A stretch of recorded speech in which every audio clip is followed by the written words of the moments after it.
Bonjour à tous, ravi de vous retrouver sur Public Sénat pour suivre dans un instant les débats des sénateurs autour du projet de loi de lutte contre les violences sexuelles et sexistes. Au cœur de ce projet de loi, l'article 2, cet article phare, a pour objectif de faciliter entre guillemets la condamnation pour viol après 2 affaires récentes qui ont défrayé la chronique, alors que des fillettes de 11 ans ont été considérées comme consentantes après avoir eu des relations sexuelles avec des hommes majeurs.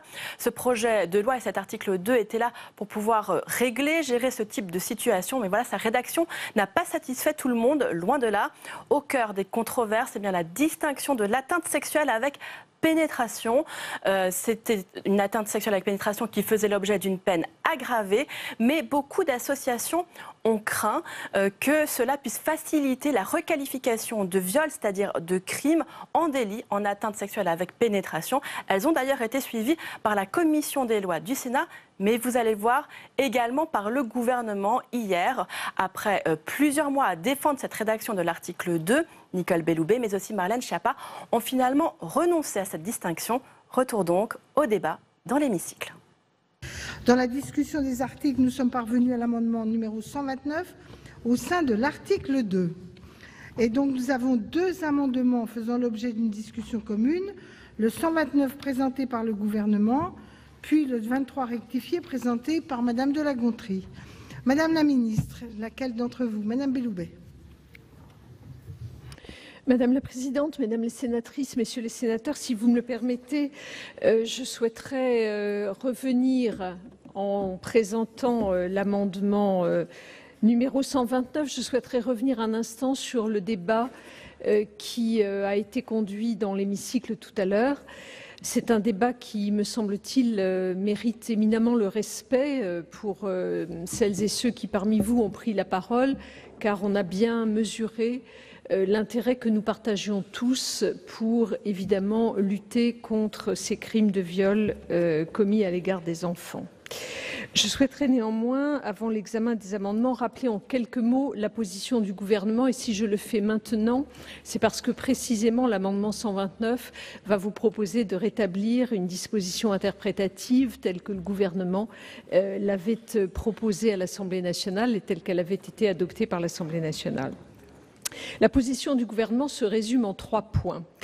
D'abord, le texte du gouvernement, dans sa version adoptée par l'Assemblée nationale, insère dans le Code pénal une disposition interprétative sur les notions de contrainte et de surprise en cas de relation sexuelle avec un mineur de 15 ans. Cela nous paraît répondre de façon à la fois efficace et satisfaisante aux problèmes qui sont posés par vous toutes et vous tous et aux objectifs que nous voulons atteindre. Deuxième point qui traduit la position du gouvernement, les ajouts et modifications qui ont été apportés au texte voté par l'Assemblée nationale, par la commission des lois du Sénat, faisant notamment état de la question de la maturité sexuelle et instituant une présomption de contrainte, ne m'apparaissent pas totalement satisfaisants. Non pas qu'ils ne tentent pas de résoudre une difficulté juridique, mais ils ne m'apparaissent pas totalement satisfaisants. Et enfin, 3e point, les propositions qui émanent de divers amendements et qui tentent à instituer soit une présomption de contrainte pour les mineurs de 13 ans, ou bien la création d'un crime en cas de relation sexuelle par un majeur avec un mineur de 13 ans, ne m'apparaissent pas non plus tout à fait justifiées. Je voudrais brièvement reprendre ces 3 éléments. Pourquoi est-ce que le texte du gouvernement m'apparaît adapté? Pour 3 raisons. Le texte du gouvernement est interprétatif et il s'applique donc immédiatement. Tous les mineurs, y compris ceux qui auront été victimes de violences sexuelles dans le passé, pourront en profiter. Il ne crée pas, ce texte, un double régime qui s'appliquerait pendant les décennies à venir. 2e raison. Le texte du gouvernement ne distingue pas entre les 13 ans et les 15 ans. Il ne crée pas de confusion sur l'âge de la majorité sexuelle et ne donne pas, à contrario, l'impression que pour les mineurs de plus de 13 ans, leur consentement serait en quelque sorte présumé. Enfin, dernière raison, la disposition interprétative qui est proposée par le gouvernement permet, me semble-t-il, d'atteindre les objectifs recherchés. En effet, en indiquant que la contrainte est caractérisée en cas d'abus de vulnérabilité d'un mineur de 15 ans ne disposant pas du discernement nécessaire pour consentir à un acte sexuel, la loi aura nécessairement comme conséquence pratique que pour les mineurs les plus jeunes, les cours d'assises ne pourront pas faire autrement que de reconnaître que ces mineurs ont fait l'objet d'une contrainte. Cela aura donc de facto pour conséquence de ne plus permettre des acquittements lorsque les victimes auront 10, 11, 12 ans, voire 13 ans. La loi ne peut pas fixer ces âges, mais évidemment, nous pourrons le rappeler par une circulaire en faisant notamment état des débats tenus devant le Parlement. Dès lors, à l'aune de ces nouvelles dispositions, il est certain que des affaires comme celles que vous avez relevées, de Melun ou de Pontoise, et qui ont abouti, au moins dans un premier temps, comme l'a rappelé le président Bas, dans un premier temps seulement, ces affaires-là, sans doute, auraient été appréciées différemment par les juridictions. Ça, c'est le premier élément. Pourquoi, deuxième élément, pourquoi est-ce que le gouvernement s'oppose, puisque j'aurai l'occasion de vous proposer un amendement de rétablissement, pourquoi est-ce que le gouvernement s'oppose aux modifications qui ont été apportées par la commission des lois du Sénat? Principalement parce que la réintroduction de la notion de maturité en matière sexuelle, qui figurait d'ailleurs dans le projet initial, mais que l'Assemblée a supprimé avec l'assentiment du gouvernement. Cette réintroduction de la notion de maturité en matière sexuelle pose, je crois, d'importants problèmes en raison de son caractère imprécis et contestable.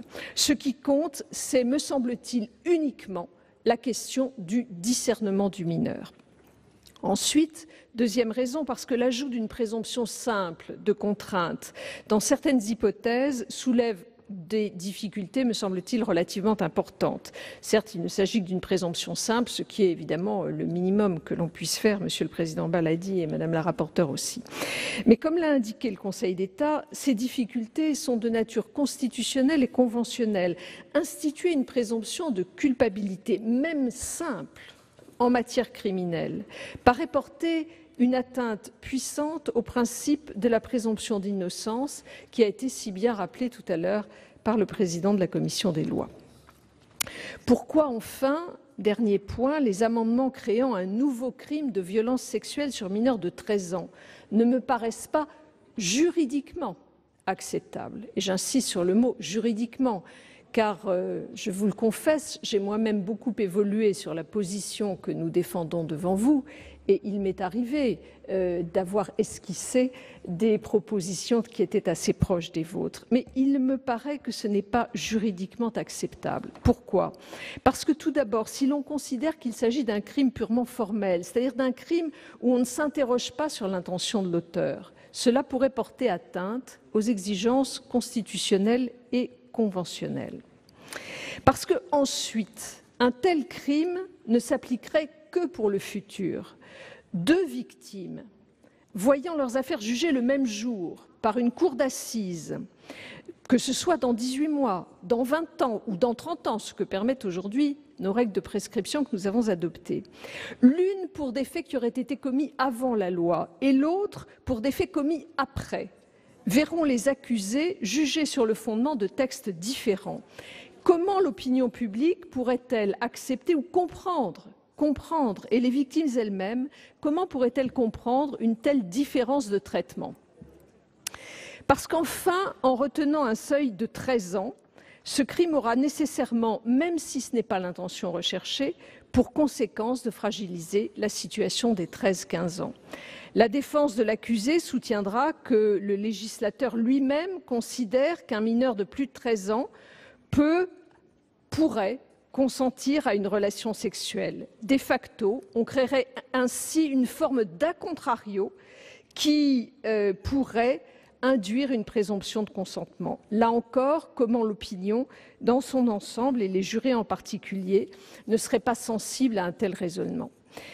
Ce sont les raisons pour lesquelles il me semble, et nous le disons ici avec Marlène, aussi bien avec force, mais en même temps avec une forme d'humilité par rapport aux questions que vous avez soulevées. C'est la raison pour laquelle il me semble que la solution que nous proposons est une solution qui est à la fois efficace, qui répond à nos attentes et qui est juridiquement correcte. J'en viens maintenant à l'amendement 129, mais nous sommes dans la même ligne, à l'amendement 129 que présente le gouvernement. Le dépôt de cet amendement par le gouvernement a pour objet de nous permettre de rappeler clairement la position du gouvernement sur les dispositions de l'article 2 du projet de loi. Évidemment, je sais bien que cet amendement, je suis lucide, a peu de chances de modifier la position de votre commission. Mais tout de même, je souhaite ici le présenter clairement. Le gouvernement souhaite un retour aux dispositions qui ont été adoptées par l'Assemblée nationale. Nous souhaitons ce retour pour les raisons que j'ai exposées précédemment, mais que je redis brièvement ici devant vous. La commission des lois a amendé le texte de façon, me semble-t-il, complexe, en complétant l'actuel alinéa unique de l'article 222-22-1 du Code pénal, afin de faire référence, je vous le précisais tout à l'heure, à la maturité sexuelle insuffisante des mineurs de 15 ans. Cette notion de maturité sexuelle ne me paraît ni utile ni pertinente. Il me semble que c'est une notion qui est trop peu juridique, qui est susceptible de divergences d'interprétation, d'autant que la question des mineurs de 15 ans apparaîtra traitée dans l'alinéa suivant.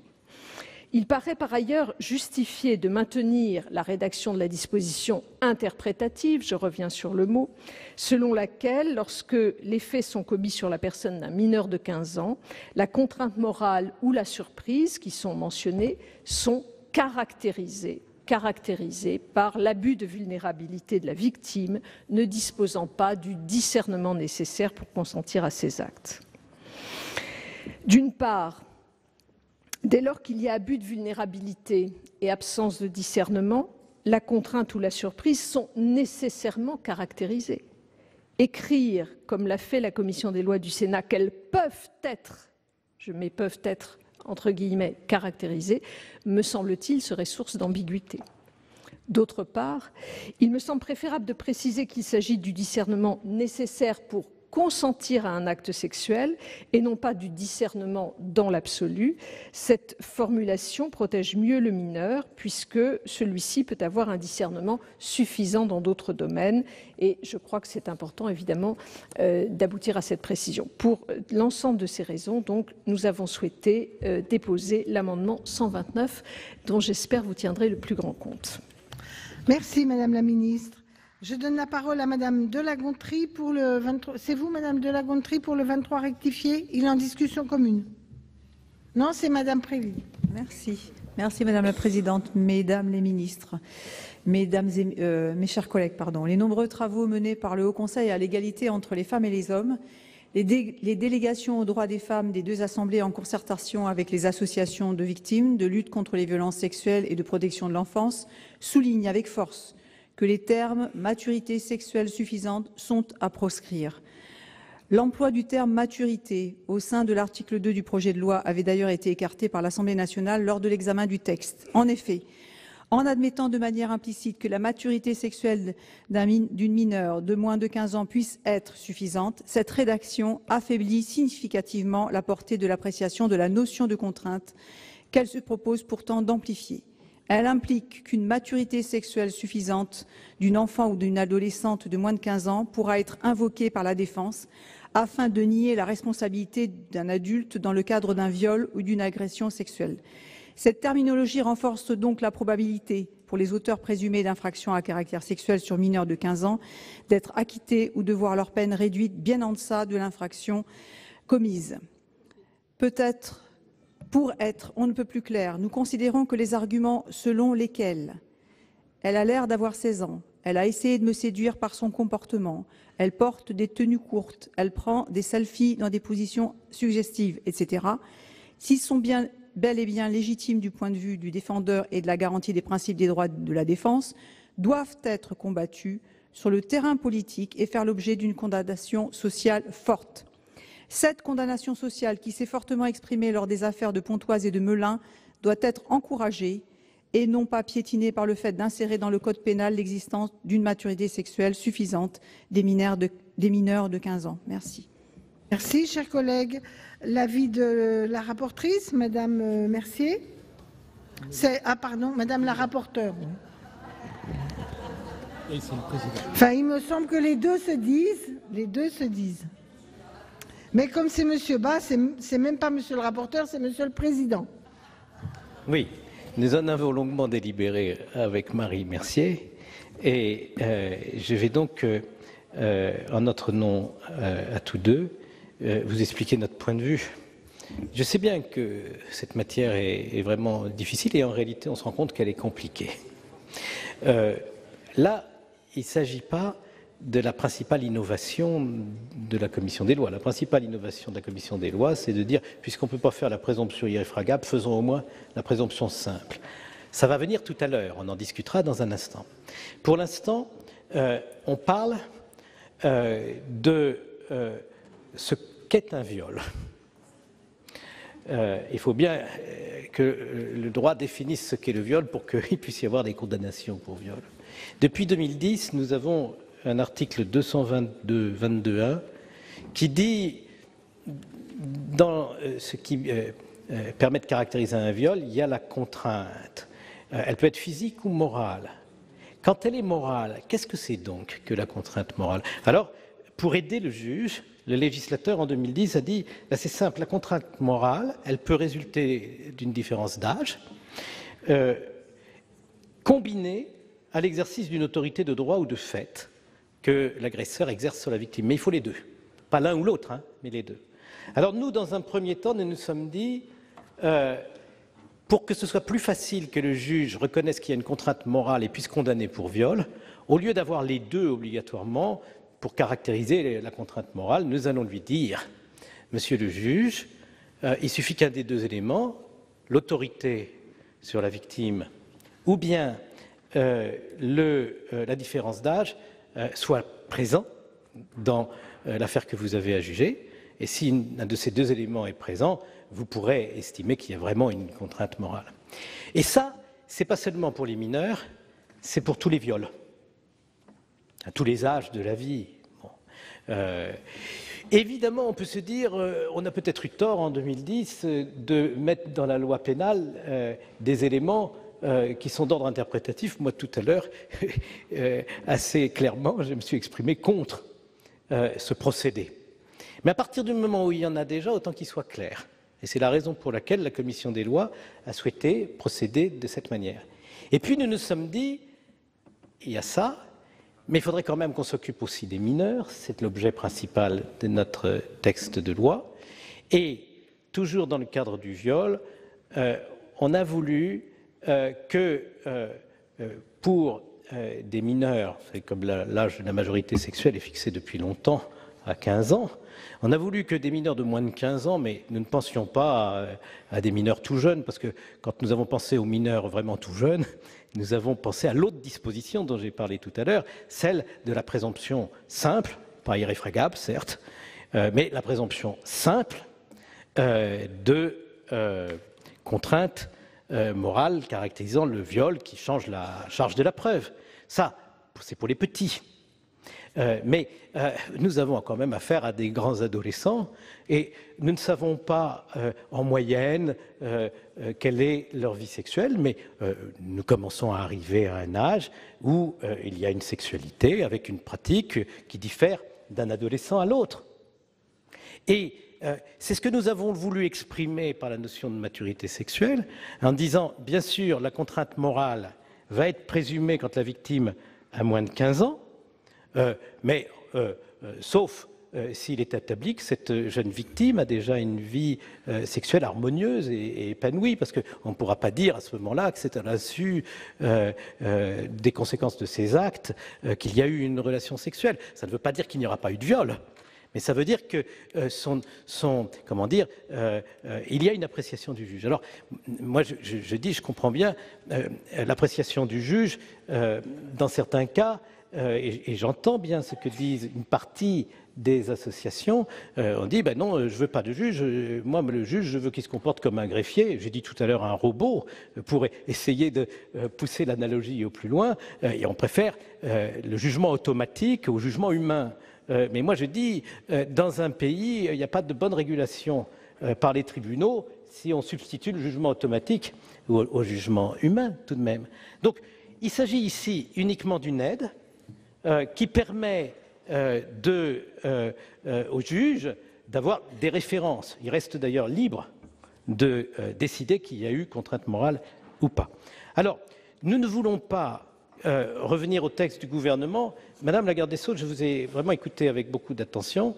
Je reconnais toute la valeur du point de vue, qui est un point de vue de prudence, en fait, que vous énoncez, et je le comprends comme signifiant que, au fond, vous pensez que le droit pénal n'est pas si mal fait que ça, que si on donne un peu plus de guide dans la loi pour le juge, ce sera bien, mais qu'il ne faut surtout pas le modifier de fond en comble, parce que pour vous, même la présomption simple, c'est pas sûr qu'on arrive à la faire reconnaître comme conforme à la Constitution. Moi, je suis plus optimiste que vous. J'ai lu tout à l'heure, je ne vais pas le refaire, la décision du Conseil constitutionnel qui dit présomption irréfragable, absolument impossible, présomption simple, ça n'est pas interdit, à certaines conditions.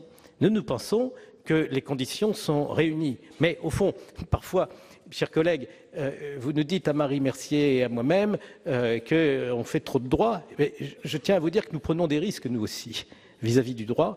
Nous ne voulons pas aller jusqu'à la certitude de l'inconstitutionnalité, mais nous sommes prêts à défendre que la conformité à nos droits fondamentaux de la présomption simple. C'est pour ça, Madame la Ministre, que nous émettons un avis défavorable, comme vous l'aviez anticipé, bien sûr, à votre amendement, mais nous émettons aussi, mes chers collègues, un avis défavorable à l'amendement numéro 23 rectifié de Madame de La Gontrie, parce que nos intentions sont pures, je tiens quand même à vous le dire, même si ça va de soi, je le sais, et pardon de le dire avec un peu d'humour, alors que le sujet appelle surtout à la gravité, mais il nous semble que ce n'est pas une disposition contraignante, c'est une disposition interprétative. Si on veut protéger les mineurs qui approchent de l'âge de 15 ans, on ne sait pas, au fond, ils ne sont pas tous sur le même modèle.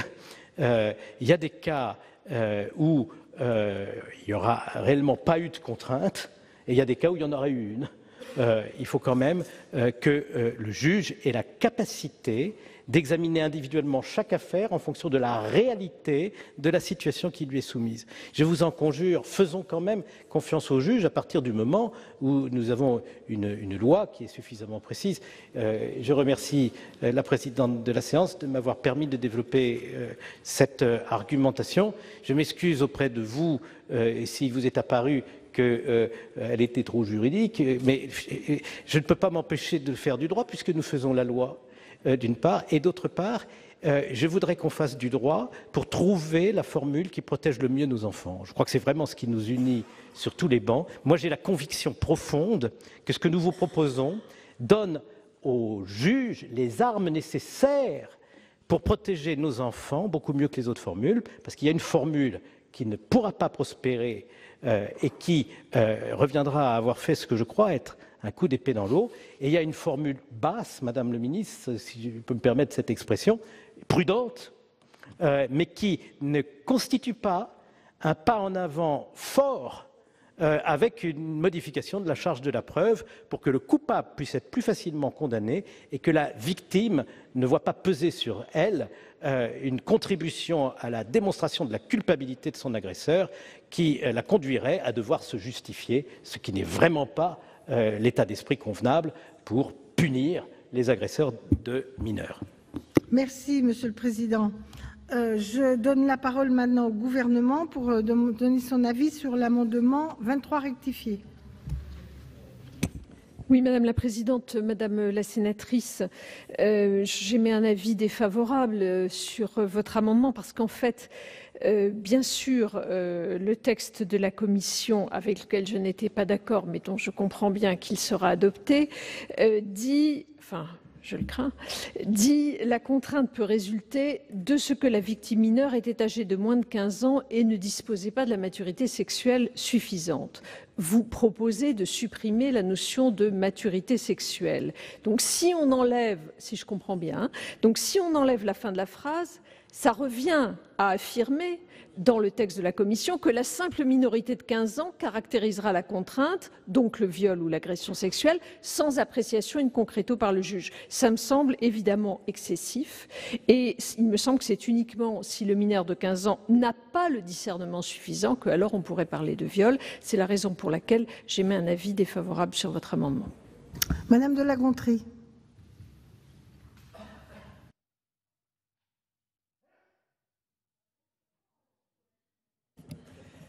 Merci, Madame la Présidente. Je dois dire que je me demande, à la fin de ce débat, ce que les auxiliaires de justice ou les magistrats, et je n'ose parler des auteurs ou des victimes, comprendront du régime juridique applicable. Nous avons donc un texte qui, au départ, devait fixer quelque chose qui peut s'apparenter à une présomption d'absence de consentement en faveur des victimes mineures. Ça a été... le gouvernement y a renoncé. Ensuite, nous avons vu l'aggravation d'une infraction d'atteinte sexuelle sur mineur en cas de pénétration. Finalement, et c'est une bonne chose, ça a été retiré. Nous avons maintenant un texte de la Commission que le président Bas a essayé de défendre. Le tout, d'ailleurs, je trouve, alors que d'habitude, ces explications sont d'une limpidité et d'une efficacité redoutable, d'une grande confusion, pour finalement vouloir imposer le critère de maturité sexuelle suffisante, ce que je trouve, je le dis, terrifiant. Je n'ose imaginer les débats devant les juridictions pénales au cours desquels il faudra évaluer, quelques années après les faits, la maturité sexuelle de la victime. Alors si tout le monde ici souhaite qu'on simplifie le sort des victimes, que la sanction soit bien évidemment pas certaine, mais quand même plus simple à obtenir, et que, etc., bravo. Ça aura détruit absolument tout l'objectif poursuivi. Alors, vous l'avez compris, l'amendement qui a été présenté tout à l'heure et que la garde des Sceaux, dans une logique, pour le coup, qu'en tout cas j'ai comprise, ne retient pas. Nous proposons au minimum de retirer les critères de maturité sexuelle suffisante. Vous avez compris pourquoi. Tout ça me semble totalement inacceptable, inapplicable et insupportable. Mais au-delà, je pense que nous devons encore une fois, Madame la garde des Sceaux, vous l'avez bien compris, être clairs. Vous avez raison de dire que si l'on supprime ce membre de phrase, ça veut dire que nous sommes clairs sur les enfants de 15 ans. De la même manière que nous sommes clairs sur les enfants de 13 ans dans l'amendement dont nous reparlerons tout à l'heure et qui a déjà fait beaucoup de débats précédemment. Alors, pour conclure, puisque c'est une explication de vote tout de même, nous voterons notre amendement et nous nous abstiendrons sur l'amendement du gouvernement qui, au milieu de cette grande confusion créée par les textes de la Commission, est à peu près cohérent, excusez-moi, ce n'est pas péjoratif, mais vraiment, je ressens une grande confusion juridique lorsque je lis le texte tel qu'il nous est soumis aujourd'hui. On peut maintenant voter sur l'amendement 129 présenté par le gouvernement. Il n'y a pas de scrutin public sur celui-ci. Donc c'est un vote à main levée. Qui est donc pour cet amendement? On est à l'amendement du gouvernement. Qui est pour? Qui est contre? Qui s'abstient? Il n'est pas adopté. Nous allons maintenant, j'ai été saisie d'une demande de scrutin public par la Commission sur l'amendement 23 rectifié. Je vous rappelle que l'avis de la Commission est défavorable, que l'avis du gouvernement est défavorable, qu'il va donc être procédé au scrutin public dans les conditions fixées par l'article 56 du règlement. Le scrutin sera ouvert dans quelques instants. Voici le résultat du scrutin numéro 192 sur l'amendement 23 rectifié. Compte tenu de l'ensemble des délégations de vote accordées par les sénateurs ou groupes politiques et notifiées à la présidence. Il y a eu 344 votants, 343 suffrages exprimés, 116 pour l'adoption, 227 contre. Ainsi, le Sénat n'a pas adopté l'amendement numéro 23 rectifié. Nous allons donc maintenant examiner l'amendement 58 rectifié, présenté par Madame Rossignol ou par qui présente l'amendement qui suit? Madame Rossignol. Oui, puisque ce projet de loi a une vocation interprétative, cet amendement qui est inspiré par les travaux du Haut Conseil à l'égalité et ceux de la Fondation des femmes, travaux eux-mêmes inspirés par les enquêtes de terrain faites par les membres de cette instance ou de cette association, vise à préciser à la fois le caractère éventuellement psychologique des violences, l'étendue des formes de pression pouvant être constitutives de menaces, par exemple le caractère coercitif d'un environnement. On pense au bizutage, dans lesquels des jeunes filles ou des jeunes garçons peuvent se retrouver dans des situations où ni le consentement ni le non-consentement n'a pu être identifié et qui sont déterminés par l'environnement. Et la prise de conscience de stratégies qui visent à tromper la victime. Donc il s'agit ici de préciser le respect du consentement. J'insiste sur le fait que cet amendement, il naît de l'analyse de la jurisprudence et de ce qui s'est dit dans les instances. Voilà. Par ailleurs, je crois que Madame la garde des Sceaux nous le dira, vous avez évoqué tout à l'heure un amendement sur l'alcoolisation des victimes, qui, je ne sais pas si ça rend, comment il s'articule avec celui-là.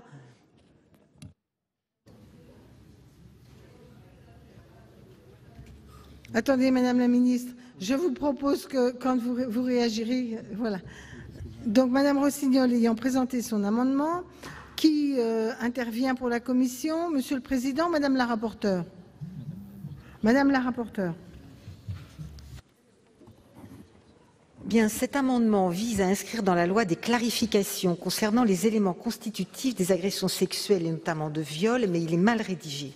En effet, il n'y a pas d'effet normatif pour de telles dispositions visant à interpréter des notions de droit pénal.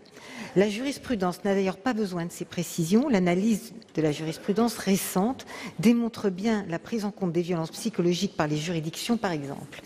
De surcroît, il nous semble maladroit de renvoyer aux violences psychologiques délictuelles prévues par d'autres articles du Code pénal, la notion de violence psychologique pour l'exercice d'un viol étant plus large et détachée d'une infraction particulière. C'est pourquoi je vous demande le retrait de cet amendement, à défaut un avis défavorable. Madame la garde des Sceaux. Même avis, Madame la Présidente. Il ne me semble pas nécessaire de préciser la définition de la violence, des menaces, de la surprise. Il me semble que ces notions, à l'inverse de la contrainte morale, soit ne suscitent pas de difficultés d'interprétation majeures, soit elles sont déjà définies par ailleurs par la loi, notamment s'agissant des violences, au terme de l'article 222-14-3 du Code pénal. On sait qu'elles peuvent être psychologiques. Donc je ne suis pas sûre qu'il soit particulièrement utile de préciser ces notions. Par ailleurs, indiquer que les violences peuvent être de toute nature et que les menaces peuvent se faire par tout moyen, ce sont des expressions qui ne me semblent pas nécessairement normatives. Et donc pour cette raison, j'émets un avis défavorable à votre amendement. Madame de La Gontrie.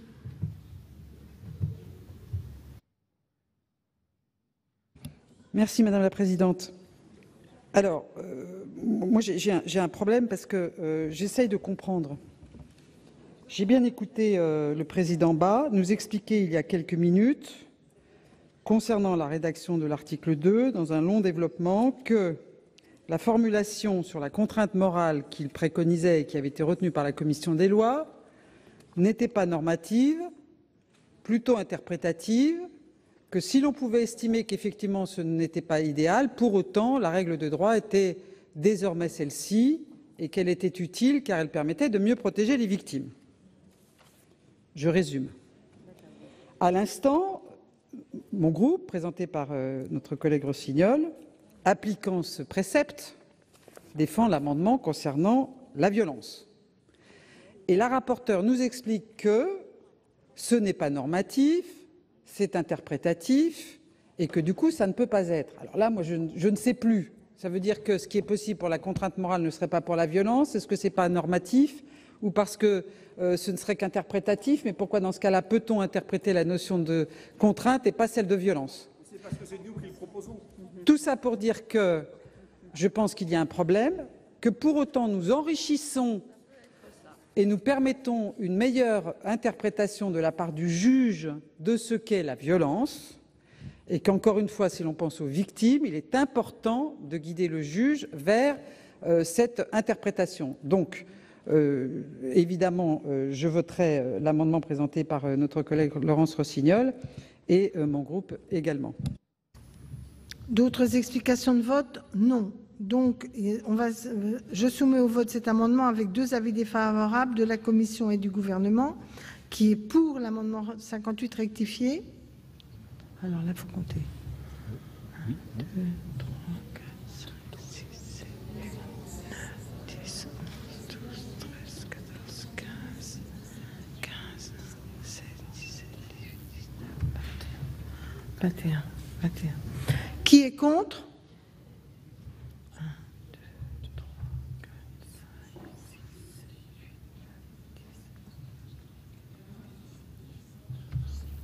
8, 10, 19, 20. Ben, j'ai l'impression que c'est très serré, donc on va faire un assis debout. Qui est pour cet amendement?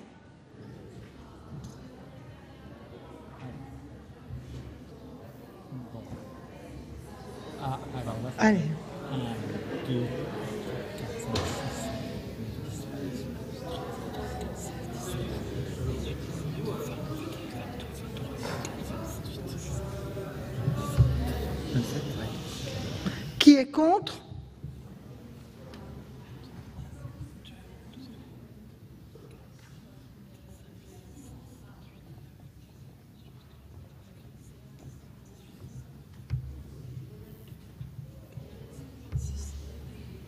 « 26 à 29, il est donc approuvé.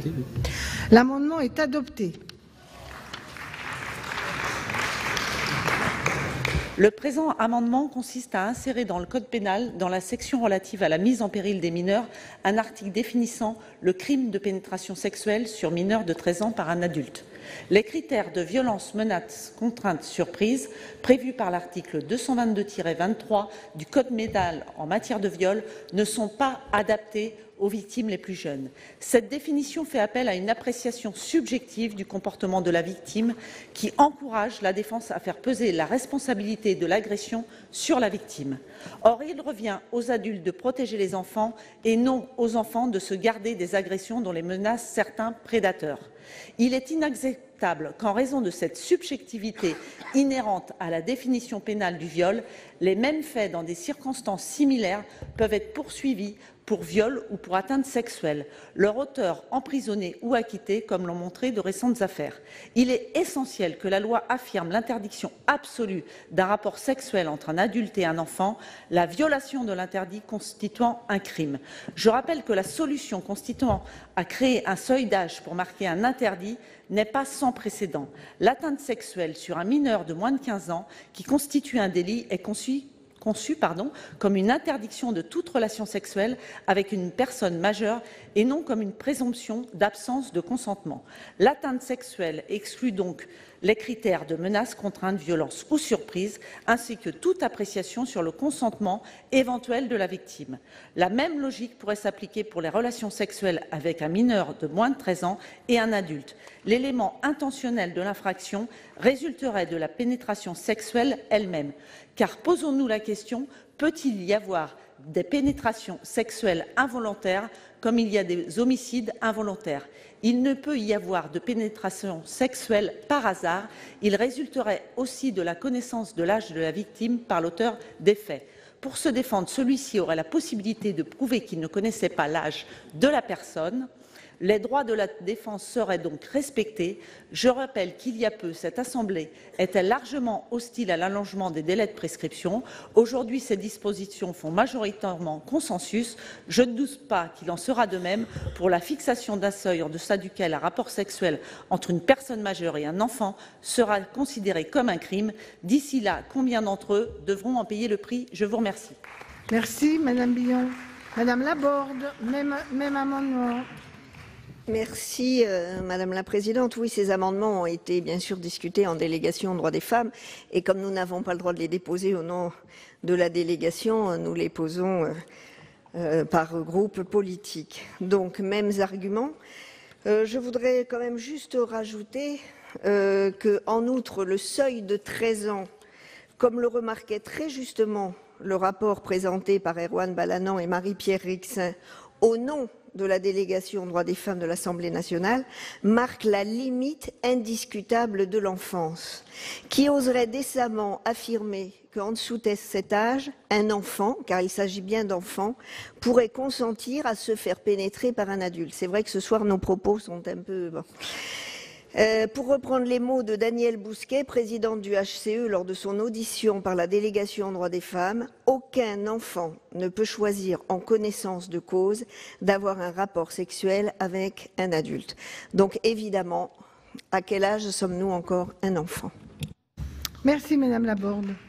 Nous allons donc maintenant examiner l'amendement 104 rectifié de Madame Cohen-Benbassa. Madame Cohen. Oui, comme ça a été déjà souligné, nous sommes plusieurs membres de la délégation aux droits des femmes et je trouve que c'est important aussi dans cette enceinte de montrer à la fois notre diversité politique, mais en fait le fait que nous nous retrouvions sur les mêmes amendements et donc dans les mêmes buts. Ça donne, je trouve, quand même aussi une certaine force aux arguments que nous pouvons développer. Donc je ne vais pas reprendre ceux qui ont été développés précédemment puisque je les partage. Je veux juste quand même inviter à une réflexion supplémentaire qui, à mon sens, permet de comprendre mieux pourquoi est-ce qu'on introduit donc ce délit spécifique. Je crois qu'on a changé quand même d'époque et que il y a des prédateurs, mais que ces prédateurs sévissent aussi dans un nouvel espace et que ce nouvel espace, c'est Internet, avec l'anonymat, avec l'exhibition de l'intimité, avec la difficulté, et notamment pour les jeunes, de voir quelles sont les limites, qu'est-ce qu'on peut étaler ou pas sur cet espace Internet. On a l'impression, ils ont l'impression, elles ont l'impression que finalement c'est pas grave, elles le disent, mais en fait elles le disent à des amis, ou elles le font, ou ils le font devant des amis. Et donc, il y a d'autres réflexions, me semble-t-il, à avoir, et c'est pourquoi ça nous interpelle, et ça nous encourage à bousculer, y compris bousculer le droit, tout en respectant évidemment le cadre qui nous est donné. Donc voilà, je pense que c'est un élément supplémentaire qui nous encourage à poser clairement l'interdit en créant une infraction spécifique. Et j'attire votre attention sur le fait que ce n'est pas seulement les sénateurs, sénatrices ici qui ont défendu ce point de vue. Nous avons auditionné des juristes, nous avons auditionné des avocats, nous avons auditionné des magistrats qui ont tous réfléchi et qui ont trouvé que c'était une bonne solution pour mieux protéger les mineurs. Merci Madame Cohen. Alors ensuite, c'est le dernier en discussion commune. Donc cette fois-ci, Madame la rapporteure, je vous donne la parole. Ah, il y en a un encore. Je chante celui de Madame de la Gontrie. Voilà. Merci Madame la Présidente. Cet amendement est l'amendement pour lequel le groupe socialiste, mais aussi, cela a été évoqué précédemment, la délégation droits des femmes notamment, propose, cela a été évoqué déjà précédemment, que tout acte de pénétration sexuelle par une personne majeure sur ou avec un mineur de 13 ans constitue le crime de violence sexuelle sur enfant. Il est puni de 20 ans de réclusion criminelle. La tentative est punie des mêmes peines. Je ne vais pas revenir sur les motivations de cet amendement. Nous avons longuement discuté de la nécessité de fixer un seuil d'âge, de fixer une qualification criminelle, donc je n'y reviens pas. Peut-être préciser et rappeler à nos collègues, car peut-être une confusion a été introduite tout à l'heure. Il existe tout un panel de sanctions pénales pour les agressions sexuelles que subissent les mineurs et que ce panel, évidemment, continue d'exister, indépendamment de l'amendement proposé à l'instant. Il existe le viol, évidemment, avec pénétration, l'agression sexuelle sans pénétration, la proposition sexuelle, la corruption de mineurs et le recours à des prostituées mineures. Tout cela pouvant être complété par des circonstances aggravantes lorsqu'il s'agit d'ascendants ou se menace d'une arme, en réunion, bref. Donc il y a tout un éventail de sanctions et il s'agit donc simplement de le compléter. Alors, je l'ai rappelé, un grand nombre d'instances ont prôné ce marquage très fort de la criminalisation de l'acte de pénétration sexuelle de majeurs sur mineurs de 13 ans. Je rappelle que le procureur Molins, désormais promis à de nouvelles fonctions très importantes, lui-même avait indiqué lors de son audition à l'Assemblée nationale qu'il lui paraissait cohérent d'utiliser ce seuil. Donc je crois que nous sommes à un moment clé de nos débats, qui étaient de grande qualité, me semble-t-il, bien que je sois peu ancienne dans cette maison. Et je ne pense que je ne vous surprendrai pas si, sous la haute autorité de mon président de groupe, j'indique que notre groupe demandera un scrutin public sur cet amendement. Merci, chers collègues. Alors cette fois-ci, Madame la rapporteure, c'est la bonne. Je suis désolée d'avoir... Donc sur l'amendement du gouvernement numéro 130, la commission a émis un avis défavorable. Naturellement, l'introduction d'une présomption de culpabilité, même simple en matière criminelle, porte atteinte au principe constitutionnel de présomption d'innocence, mais cette atteinte est proportionnée à l'objectif d'intérêt général recherché, soit la répression des infractions sexuelles commises à l'encontre des mineurs. La définition de notre présomption de contrainte nous semble donc répondre aux exigences constitutionnelles. Alors, en ce qui concerne les amendements numéros 75 rectifié, 86 et 105, notre commission a émis un avis défavorable. Cet amendement vise à créer une présomption de contrainte en cas d'acte de pénétration sexuelle commis par un majeur sur un mineur de 13 ans. Cette disposition pose plusieurs difficultés. En fragmentant le régime de protection des mineurs, cet amendement aurait pour conséquence de moins protéger les mineurs de 13 à 15 ans. Ce risque a d'ailleurs été bien souligné par le défenseur des droits et la défenseure des enfants. Ce risque a également été souligné par des représentants de la chambre criminelle. En effet, l'introduction d'un âge seuil risque d'être interprétée également par les juridictions comme une limite, par exemple pour l'application de la notion de contrainte morale. La création d'une telle présomption ferait ainsi courir le risque que les juridictions ne reconnaissent plus l'existence d'une contrainte morale pour les victimes mineures de plus de 13 ou 15 ans.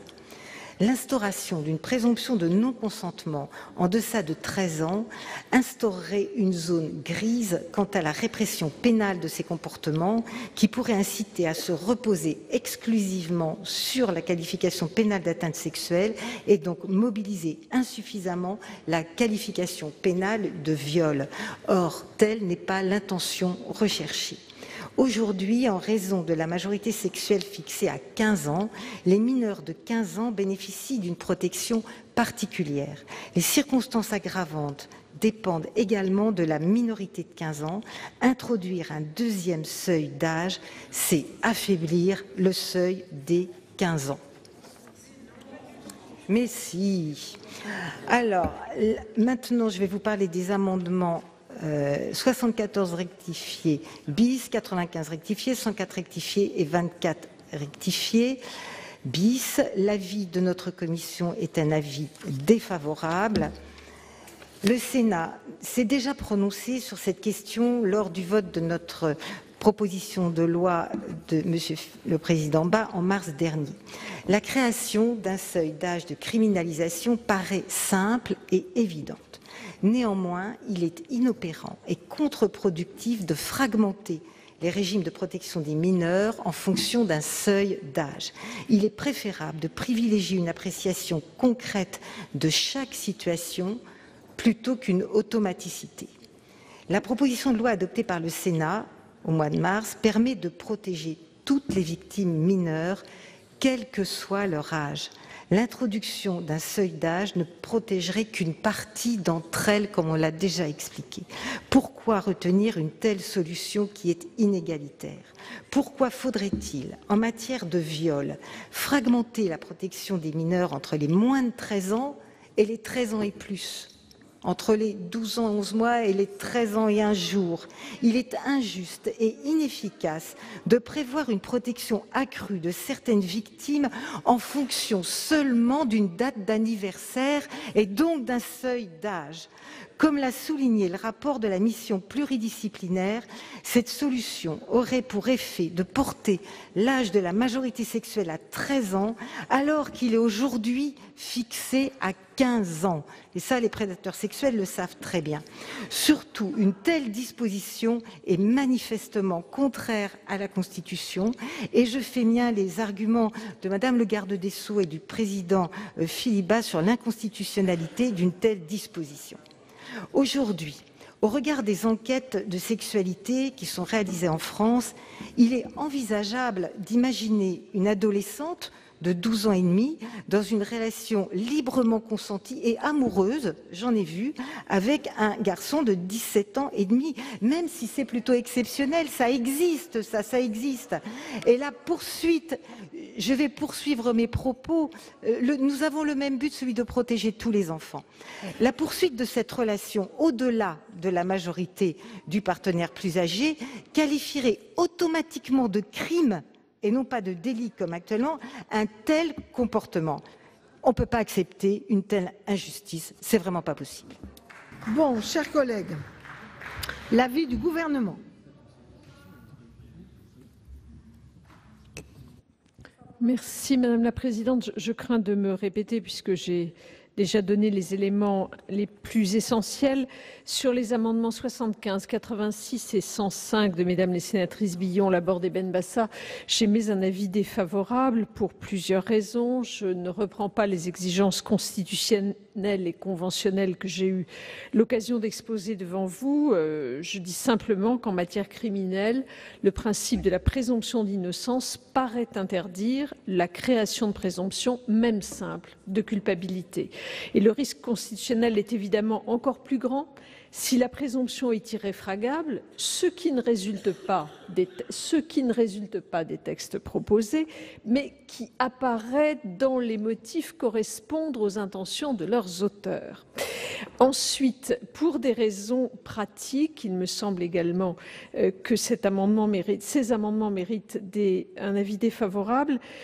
Ces raisons pratiques sont plurielles. Si on fixe une présomption pour l'âge de 13 ans, cela précarise la situation des mineurs de plus de 13 ans pour lesquels, en quelque sorte, sera posée implicitement par le législateur une présomption de consentement, ce qui sera évidemment invoqué par la défense. Si, comme cela résulte du texte, la présomption n'est pas présentée comme irréfragable, un débat sera en tout état de cause toujours possible sur l'existence ou non de la contrainte. En outre, comme j'ai déjà eu l'occasion de l'indiquer en défendant l'amendement de suppression, on ne sait pas comment, d'un point de vue procédural, l'existence d'une présomption sera prise en compte devant une cour d'assises, tant au regard de la procédure et des questions à la Cour qu'en ce qui concerne l'exigence de motivation. Enfin, une telle disposition, par nature plus sévère, ne pourrait s'appliquer, je l'ai déjà dit, immédiatement aux faits commis avant la nouvelle loi, à la différence de la disposition interprétative que nous proposons. En dernier lieu, mais je ne reprends pas le raisonnement, il me semble que la disposition interprétative du gouvernement permet d'atteindre au mieux les objectifs recherchés. Sur les amendements 74 et 95, pour des raisons similaires à celles que je viens d'exposer, ces amendements qui criminalisent toutes les relations sexuelles avec des mineurs de 13 ans ne peuvent recevoir qu'un avis défavorable du gouvernement. Il n'est pas opportun, je l'ai déjà dit, me semble-t-il, de fixer des règles spécifiques pour les mineurs de 13 ans, car la fixation d'un double seuil d'âge, 15 ans pour préciser les notions de contrainte et de surprise, 13 ans dans d'autres cas, aboutirait, me semble-t-il, à une réforme particulièrement complexe et assez peu lisible et compréhensible pour l'opinion publique. Et surtout, la fixation d'un seuil de 13 ans donnerait, à tort bien sûr, mais l'impression qu'une atteinte sexuelle commise par un majeur sur un mineur plus âgé serait plus ou moins licite, ce qui n'est évidemment pas acceptable. Je crois qu'un seul et unique seuil doit être fixé par le Code pénal, c'est celui qui existe déjà et qui est de 15 ans. Et en pratique, je crois que le texte interprétatif du gouvernement pourra aboutir à des conséquences similaires tout en étant immédiatement applicable. Pour l'amendement 104 de Madame Cohen, mon avis est le même s'agissant des amendements précédents. Pour le 24 bis rectifié, même chose. Voilà quels sont les avis du gouvernement. Merci Madame la Ministre. Madame Benbassa.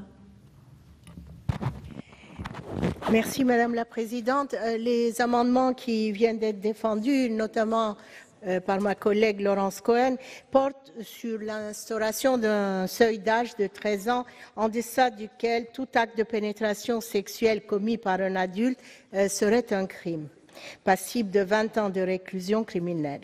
Il s'agit donc là de créer un crime autonome, celui du viol, et de sortir ainsi de la question du consentement et des définitions parfois sujettes à caution des critères de violence, contrainte, menace ou surprise. Cette proposition est issue de la recommandation numéro 1 qui conclut le rapport d'information de la délégation aux droits des femmes. Elle est également portée par de nombreuses associations de lutte contre les violences sexuelles commises sur les enfants.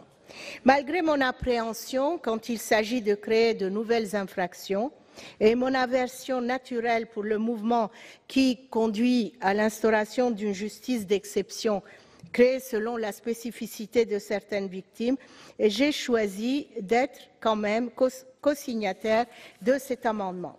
L'émotion suscitée par les affaires de Meaux et de Pontoise, les affirmations souvent fausses qui ont été relayées auprès de nos concitoyens et les débats parfois très violents qui ont eu lieu depuis quelques mois m'ont convaincu d'une chose. Il faut faire preuve de pédagogie auprès de nos concitoyens afin qu'un débat serein puisse avoir lieu. Si, selon un récent sondage Ipsos, 81% des Français sont favorables à ce que la loi prévoie un seuil d'âge minimum en dessous duquel un acte de pénétration sexuelle commis par une personne majeure serait automatiquement considéré comme un viol, on ne peut balayer cela d'un revers de main. Il s'agit d'enfants, le désir de protection porté par chacun d'entre nous est légitime et mérite, comme nous le faisons, un débat sérieux, loin de toute caricature et de tout clivage partisan. Merci. Merci, chers collègues. La parole est à Madame Monnier.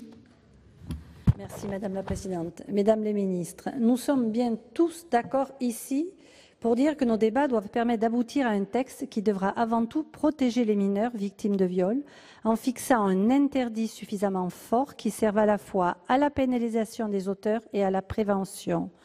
Les diverses auditions et travaux, on en a parlé, menés par la délégation aux droits des femmes, mais pas seulement, le Haut Conseil à l'égalité et de nombreuses associations ont montré qu'il est extrêmement important pour le parcours de reconstruction de ces victimes d'être reconnues comme victimes d'un crime plutôt que comme victimes d'un délit. D'autre part, l'article 121-3 du Code pénal stipule dans son premier alinéa qu'il n'y a point de crime ou de délit sans intention de le commettre, en conséquence de quoi la caractérisation de l'infraction à la loi en matière d'agissement sexuel reconnaît le caractère intentionnel. Celui-ci n'est donc pas l'objet de débat. Il reste à préciser les termes juridiques qui permettront une application harmonieuse du Code pénal sur l'ensemble du territoire et en cela, le texte qui sera issu de nos débats doit laisser le moins de prise possible à la subjectivité. Pour cela, il doit définir l'acte de pénétration sexuelle par une personne majeure sur ou avec un mineur de 13 ans comme un crime. C'est à cette condition seulement que l'acte relèvera des mêmes sanctions que celles prévues en cas de viol, sans que les critères de violence, contrainte, menace ou surprise définis par l'article 222-23 du Code pénal soient pris en considération et sans que puisse être évoquée à la question du consentement de la victime. Aucune législation européenne ne s'oppose à l'adoption d'une telle proposition puisqu'une telle mesure existe déjà au Royaume-Uni ou en Belgique. Donc l'adoption de l'amendement que je soutiens et pour lequel je voterai, 24 rectifié bis, créera de facto une nouvelle incrimination pénale spécifique, celle de crime de violence sexuelle sur enfant, posant l'interdiction absolue pour tout majeur de commettre un acte de pénétration sexuelle sur enfant, comme le recommande notamment le Conseil national de la protection de l'enfance. C'est le moyen le plus efficient de poser un interdit clair à destination des adultes. Merci, cher collègue. Monsieur Houpert. Madame la Présidente, Madame la Ministre, chers collègues, devant ce salmigondi d'amendements, je ne comprends plus rien. On parle de 13 ans, on parle de 15 ans, on parle de notion de vulnérabilité dans la contrainte, 13 ans, 15 ans. Je ne suis pas juriste, je suis un simple médecin, comme Madame la rapporteure. Je viens d'avoir 60 ans et à l'instar de Jean Gabin, je dirais que maintenant je sais qu'on ne sait rien. Et comme je ne sais rien, je lis, et en tant que médecin, je lis quelques articles scientifiques qu'on ne peut pas contester. Beaucoup de pathologies sont des conséquences de violences sexuelles vécues dans l'enfance, le diabète, l'hypertension, certains cancers, l'endométriose et autres pathologies gynécologiques et rectales, ORL, maladies auto-immunes, colopathie fonctionnelle, fibromyalgie, beaucoup de pathologies. Une gravité qui engendre des lésions neuroanatomiques et parfois des modifications du génome. La violence sexuelle, chers collègues, détruit l'humanité, car elle est la racine de la plupart des faits de violence extrême, y compris d'actes de terrorisme. Il faut la combattre clairement et protéger les enfants qui en sont les premières victimes.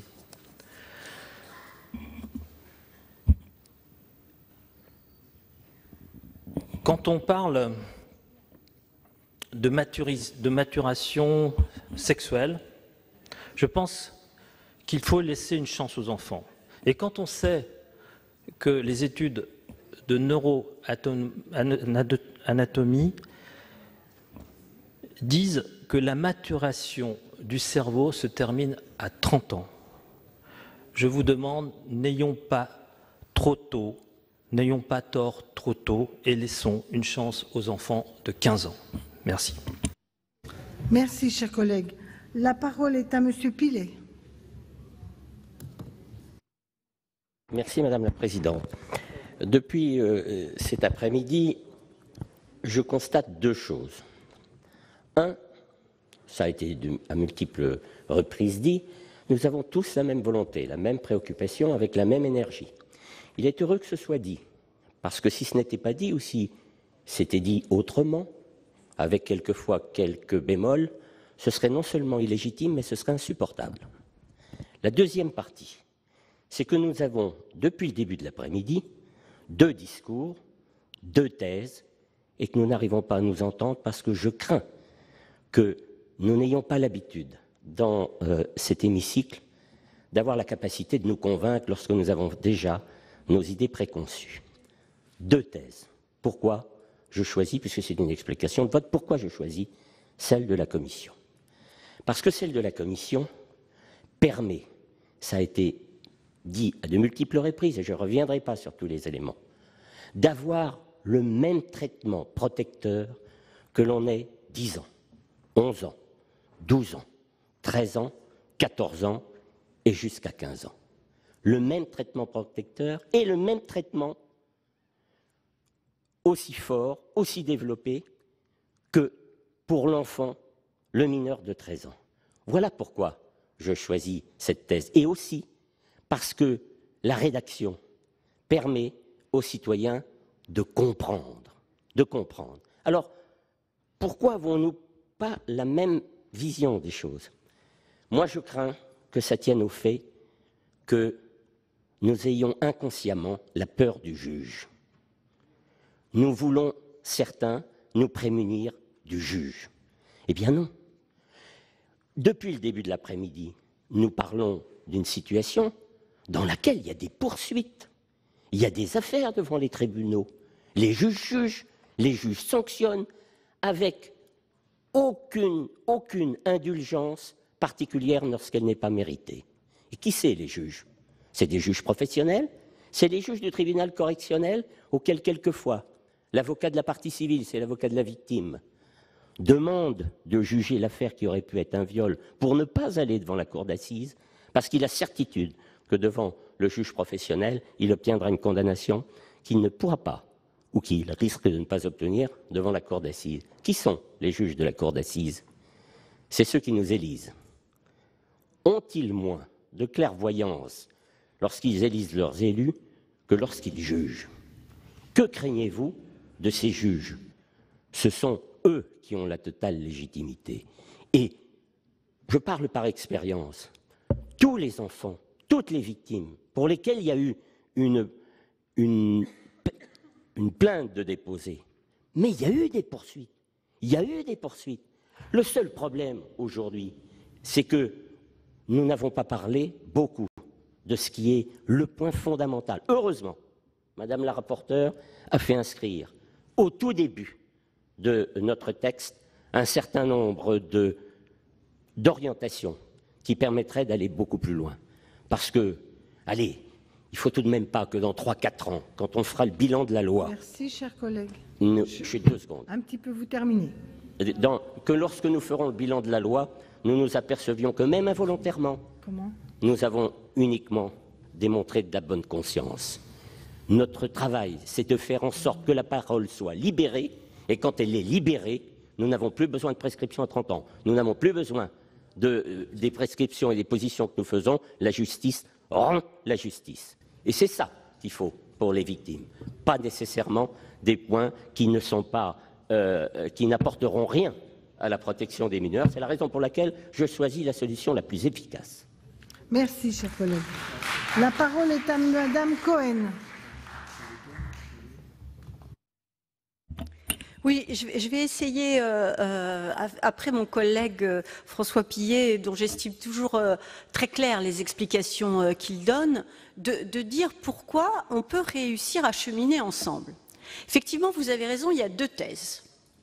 Mais moi, j'ai un problème dans la thèse qui nous est proposée par la Commission des lois, qui a fait un gros travail.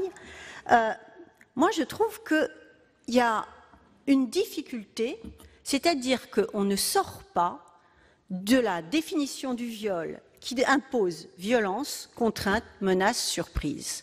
Pour s'en sortir, la Commission des lois a essayé simplement, des guillemets à simplement, c'est pas péjoratif, d'apporter des précisions. Vulnérabilité de la victime, ne disposant pas du discernement nécessaire, la différence d'âge, etc. Mais on reste toujours sur ces 4 éléments de viol.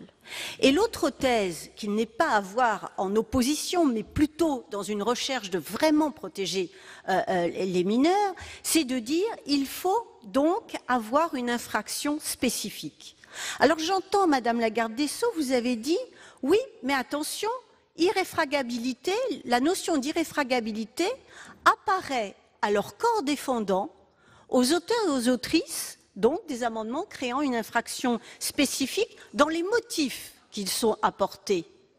Bien moi je suis désolée, mais on ne juge pas une proposition de loi dans les motifs que nous avançons, mais comment on rédige la loi. Donc déjà, le fait de dire il y a quelque part dans vos motifs une irréfragabilité, je ne comprends pas.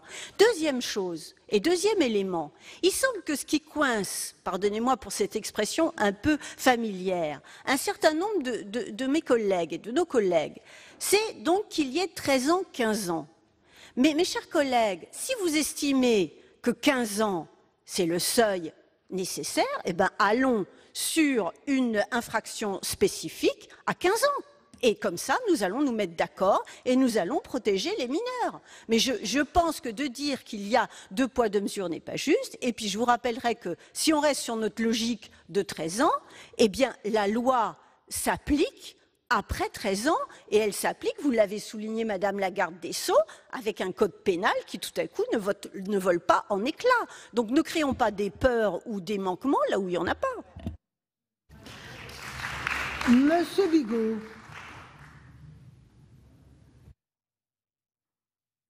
Madame la Présidente, je pense que nous avons 3 votes. Madame la Présidente. Je souhaiterais faire une explication de vote sur l'amendement numéro 130 du gouvernement. Merci Madame la Présidente. Je voudrais remercier notre collègue François Pillet d'avoir démontré que finalement, cette loi, nous n'en avons pas besoin. Et je pense que Madame la secrétaire d'État, qui depuis des mois veut démontrer à la population que, sur la demande du président de la République, quelque chose d'important va être fait, va tout de suite réagir et va dire ce n'est pas possible. Parce que ce que vous avez démontré, c'est de dire mais la justice va fonctionner, et elle fonctionne, et que ce qui manque le plus, c'est un travail de l'exécutif en matière de prévention, de sensibilisation, et de sensibilisation notamment en dénonciation des faits. Donc c'est ça la réalité. Et puis pour le reste, sur l'amendement 130, moi je suis vraiment, Madame la garde des Sceaux, extrêmement embêté. Tout à l'heure, vous dites il n'est pas possible d'avoir une présomption, d'ailleurs le Conseil d'État l'a dit, ça serait inconstitutionnel, ce qui me conduirait à dire, Monsieur le Président de la Commission des lois, Madame la rapporteure, vous mettez les victimes dans une situation extrêmement dangereuse parce que le jour où elles viendront se plaindre, et si une cour d'assises condamne sur cette présomption, il y aura une question prioritaire de constitutionnalité et j'imagine le parcours terrible, terrifiant pour cette victime. Donc, Monsieur le Président de la Commission des lois, vous qui êtes quand même un membre du Conseil d'État, donc quelque part prêt à dire ce que le Conseil constitutionnel penserait, d'ailleurs vous nous l'avez déjà dit, vous qui connaissez aussi ces jurisprudences, mais que dites-vous? Et nous devons choisir là-dedans. Mais quel est le résultat? Aucun. Moi, Madame la garde des Sceaux, je m'abstiendrai sur votre amendement, parce que je ne sais plus où est la vérité. Si je crois, c'est dans notre capacité, et nous avons évolué, parce que, Monsieur le Président de la Commission des lois, sur la proposition que vous avez faite sur le rapport de Madame Mercier, nous n'avions pas encore proposé les amendements 24 rectifiés bis. C'est-à-dire que nous avons une réflexion et un parcours. Moi, je souhaite, Madame la secrétaire d'État, que sur la promesse du Président de la République, vous acceptiez aujourd'hui de faire ce parcours et de dire oui, la réponse, c'est de dire à un moment donné, il y a un âge où il ne peut pas y avoir de relations sexuelles entre un majeur et un mineur. Que vous nous dites, on veut fixer, parce que le Président de la République en a parlé, cet âge à 15 ans, fixe-le à 15 ans. Ça m'est égal. Mais le problème, c'est d'affirmer à un moment donné qu'un mineur ne peut pas, d'un certain âge, ne peut pas avoir de relations sexuelles avec un majeur. C'est un interdit. Madame Rossignol. Ah bon, maintenant, bon, mais si vous le voulez, monsieur, mais avant monsieur Sueur, il y a Madame Verrien et Madame de Cidrac. Donc, Madame Rossignol, vous prenez la parole. C'était votre ordre.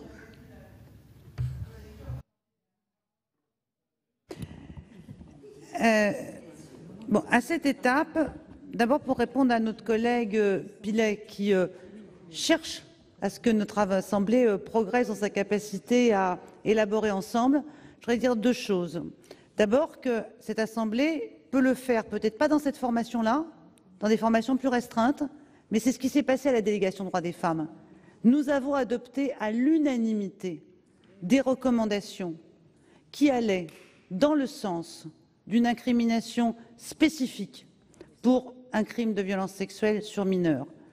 Et si nous ne pouvons pas aller jusqu'au bout de ce qui se passe dans d'autres salles de réunion de cette Assemblée, c'est parce que d'autres logiques, à un moment donné, viennent se superposer aux logiques de travail, qui sont des logiques de groupe, de solidarité, et qui sont des logiques auxquelles nous participons les uns et les autres. C'est exactement ce qui s'est passé. Monsieur Pillet, pardonnez-moi, on va faire un peu d'histoire. La délégation des droits des femmes était unanime sur la proposition qui a été faite tout à l'heure par Madame Annick Billon, présidente, et nous avons vu et nous avons discuté avec nos collègues, plusieurs collègues de la délégation des droits des femmes, revenir en disant, en fin de compte, ce n'est pas mon premier choix. Et donc, les positions ont évolué et elles évoluent ces positions sur des logiques différentes, des logiques de travail, je le maintiens. Deuxièmement, en ce qui concerne le rôle de la justice et des juges, Je voudrais rappeler que cette affaire d'angle mort n'a pas été révélée en octobre 2017 avec les affaires de Pontoise et de Meaux. Mais en octobre 2016, un an avant, par le rapport du Haut Conseil à l'égalité sur le viol, qui déjà pointait ce manque dans le code pénal. Donc ce n'est pas deux affaires qu'il y a eu, c'est bien davantage, puisque le Haut Conseil à l'égalité les avait identifiées. Donc nous ne réagissons pas sur deux affaires parce qu'en deux circonstances, la justice aurait fauté. Donc il y a une vraie raison à discuter des amendements dont nous discutons.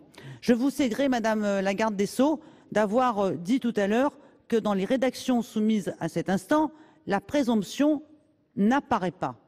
C'est vrai. Parce que nous avons, et Laurence Cohen l'a très bien dit il y a un instant, nous sommes totalement éloignés du viol pour créer une incrimination spécifique et nous sommes sortis des critères du viol.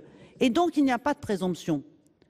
Mais vous ne pouvez pas après dire qu'elle est quelque part cachée dans les intentions des auteurs ou dans les exposés des motifs. Nous ne voulons pas une présomption. Nous voulons une incrimination spécifique. Ce n'est pas la même chose. Enfin, Madame la rapporteure, je vous dirais que je ne comprends pas tout le temps tout. Vous avez dit il y a un instant, la présomption, même simple, n'est pas possible en droit pénal pour récuser nos amendements. Mais un quart d'heure avant, vous avez défendu les alinéas 8 et 9 qui disent « la contrainte est présumée lorsque l'acte de pénétration sexuelle ». Donc, vous défendez un projet dans lequel la contrainte est présumée et vous nous dites après, contre nos amendements, qu'il ne peut pas y avoir de présomption. Ce n'est pas cohérent. Et on est arrivé au moment où, effectivement, on doit se poser l'action de savoir de ce que comprendra l'opinion publique de ce que nous sommes en train de faire. Et à mon sens, pas grand-chose. Il serait peut-être raisonnable de ne pas voter cet article 2 et de revenir dans quelques semaines ou dans quelques mois à l'occasion d'un autre texte soumis par la garde des Sceaux pour un travail sérieux sur les violences sexuelles sur mineurs. Monsieur Caner a demandé la parole pour un rappel au règlement. On se tait, on écoute Monsieur Caner, Monsieur Sueur. Monsieur Sueur, le président Caner a la parole. Mais mon décompte va se refaire. Madame la Présidente, je voudrais, à partir de ce rappel au règlement, vous faire part de mon malaise, qui n'est d'ailleurs pas que le mien, il est partagé sur au moins les bancs de mon groupe. Voilà près de 3 heures que nous examinons cet article 2. Et d'ailleurs, Madame la Présidente, vous avez à juste titre laissé le temps se dérouler pour que le débat soit de qualité, et il a été de qualité. Manifestement, nous avons un diagnostic partagé, mais une ordonnance, permettez-moi ce terme de médecin que je ne suis pas, une ordonnance qui a différents aspects. En tout cas, 2 thèses, 2 approches, 2 types de solutions qui ne se corroborent pas manifestement dans cet hémicycle. Madame Belloubet, à juste titre, vous avez répondu avec conviction, avec qualité à l'ensemble des interpellations qui vous ont été apportées. J'en suis très heureux. Mais néanmoins, je remarque une chose qui vraiment nous pose une vraie question, c'est qu'à plusieurs reprises, les membres de mon groupe ont souhaité avoir la position de la secrétaire d'État qui porte ce texte. J'ai entendu Madame la secrétaire d'État lors de la discussion générale. Je ne l'ai pas entendu, sauf erreur de ma part, une seule fois dans le débat public. J'étais à votre place, Madame la secrétaire d'État. Et parfois, sur les textes, il y avait plusieurs ministres. Et les ministres se partageaient les réponses pour respecter la représentation nationale quand elle vous interpelle. Cela n'a pas été le cas ce soir sur l'article qui est sûrement le plus sensible de ce texte. Je voulais simplement vous faire partager mon malaise aujourd'hui en n'ayant pas pu vous entendre. Peut-être que ce sera le cas dans quelques instants. Mais je crois que c'est important que nous puissions avoir votre expression sur le sujet qui est le plus important du texte que vous nous présentez ce soir. Acte est donné de votre rappel au règlement. La parole est à Madame Schiappa. Merci Madame la Présidente. Monsieur le sénateur, je suis extrêmement surprise par votre interpellation. En fait, nous portons ce texte toutes les deux, la garde des Sceaux et moi-même. Par définition, la position de la garde des Sceaux est ma position, et ma position est la position de la garde des Sceaux. C'est pourquoi nous nous sommes répartis les réponses comme nous l'avions fait à l'Assemblée nationale. La garde des Sceaux a répondu jusqu'à présent. À partir de l'article 2 additionnel, c'est moi qui répondrai en notre nom à toutes les deux. Et nous aurons le plaisir demain, puisque manifestement il y a peu de probabilité pour que nous terminions ce soir, de nous retrouver. Et demain, rassurez-vous, c'est moi qui vous répondrai au nom de la garde des Sceaux et en mon nom propre. À tout à l'heure et à demain donc. Chers collègues, j'ai cru comprendre que nous pouvions enfin soumettre au vote l'amendement 130 présenté par le gouvernement, avec évidemment un avis favorable du gouvernement et un avis défavorable de la commission. Qui est pour cet amendement? Qui est contre? Qui s'abstient? Cet amendement n'est pas adopté. J'ai été saisie d'une demande de scrutin public par le groupe Union centriste sur les amendements 75, 86 et 105, avec un avis défavorable de la commission et un avis défavorable du gouvernement. Il va être procédé au scrutin public dans les conditions fixées par l'article 56 du règlement. Le scrutin sera ouvert dans quelques instants.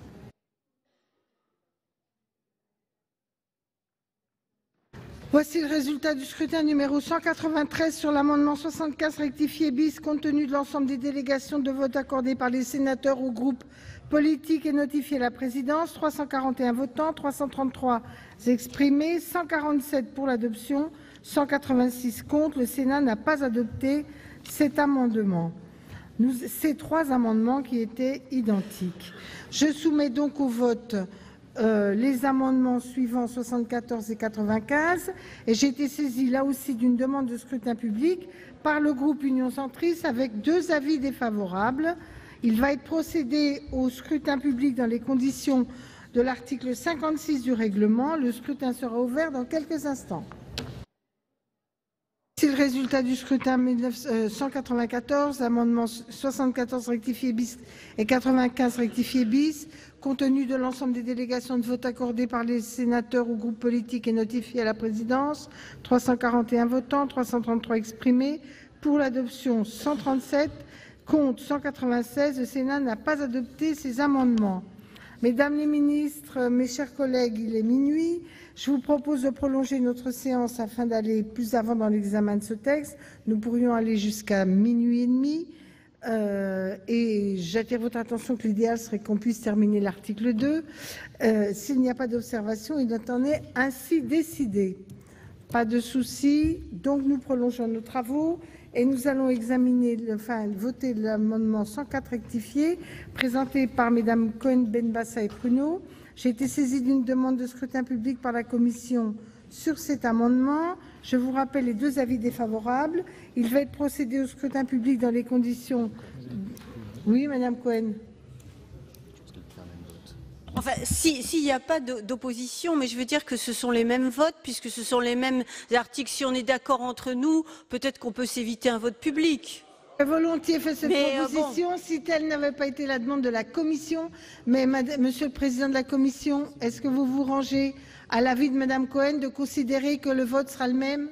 On peut considérer que c'est le même vote, bien sûr. On peut s'épargner le scrutin public. D'accord, pas d'opposition.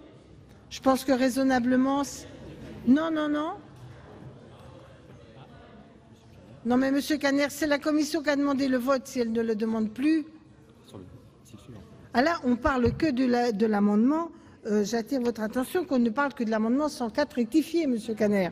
En aucune façon, le président de la Commission n'aurait donné son accord au nom du groupe socialiste. Et donc,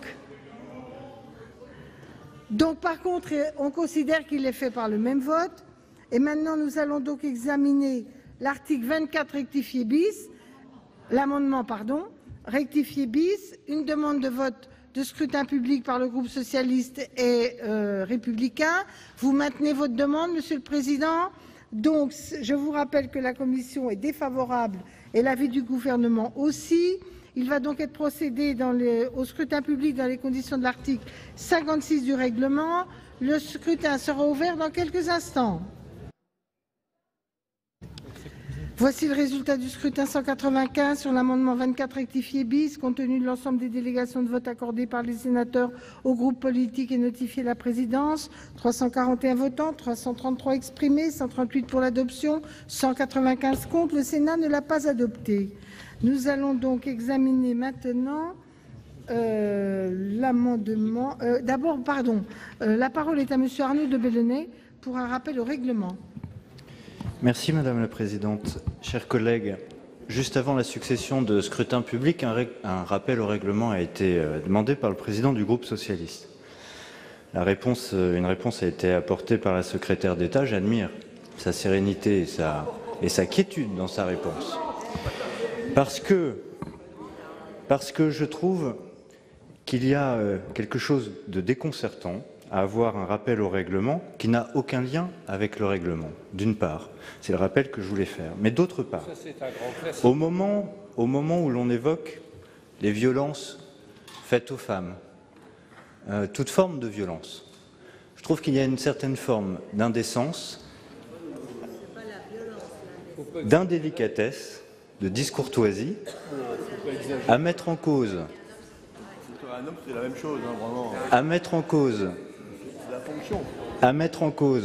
un secrétaire d'État en exercice, une secrétaire d'État en exercice, de la manière dont cela a été fait. Et j'espère que l'expression de ces propos est partagée sur l'ensemble des bancs. J'étais profondément choqué par la tenue des propos du président du groupe socialiste. Je tenais à vous le dire et j'apprécierais à l'avenir que les prises de position de surcroît d'un président de groupe de cette nature-là ait au moins le courage de s'exprimer sur le fond et pas à travers des circonvolutions de rappel au règlement. Voilà pour les débats des sénateurs autour de cet article 2 qui venait répondre à 2 affaires récentes où 2 fillettes de 11 ans ont été considérées comme consentantes après avoir eu des relations sexuelles avec des hommes majeurs. Alors si l'on fait le bilan, vous l'avez vu finalement, le gouvernement a renoncé à la distinction de l'atteinte sexuelle avec pénétration, cela après la levée de boucliers des associations. Vous l'avez vu également, eh bien, le Sénat a voté la création d'une présomption de contrainte en cas de relation sexuelle entre un majeur et un mineur de moins de 15 ans. En revanche, eh bien, la Chambre haute n'a pas voté l'amendement socialiste qui visait à la criminalisation automatique en cas d'acte sexuel commis par un adulte sur un enfant. Les débats se poursuivent encore aujourd'hui autour de ce projet de loi sur les violences sexuelles et sexistes. Vous pouvez toujours voir et revoir toutes les séances sur notre site publicsénat.fr. Très bonne journée sur les chaînes parlementaires.